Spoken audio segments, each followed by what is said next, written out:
Now, there's, I would say, defining moments in the U.S. Japan partnership that I would highlight from this 3-decade tour de force of history here. The first one, obviously, is the Vietnam War. But I think it's important here. I think Okinawa reversion becomes the culmination of that.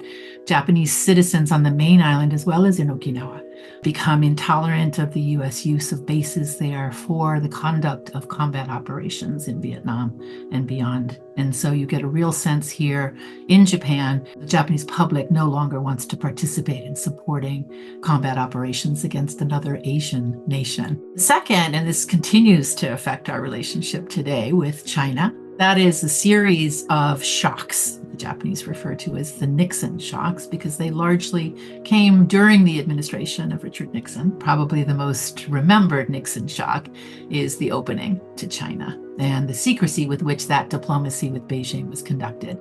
The Japanese government didn't get much of a heads up prior to the Kissinger-Nixon visit.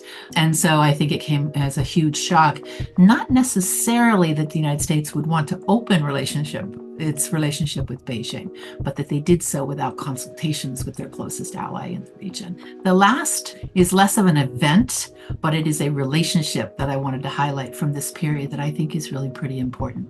Japan hands will know this shorthand for the Ron-Yasu relationship. This is President Ronald Reagan and Japanese Prime Minister Nakasone Yasuhiro. Now, Williamsburg Summit I thought was interesting largely to mention because this is when Nakasone, for the first time for a Japanese Prime Minister, says openly that Japan, the security of the Western alliance is indivisible. Again, language that we're hearing echoes of today, but it's the very first time that you hear a Japanese Prime Minister really align Japan with NATO, with Europe and the United States in terms of how it was viewing the Cold War and in particular Moscow's behavior.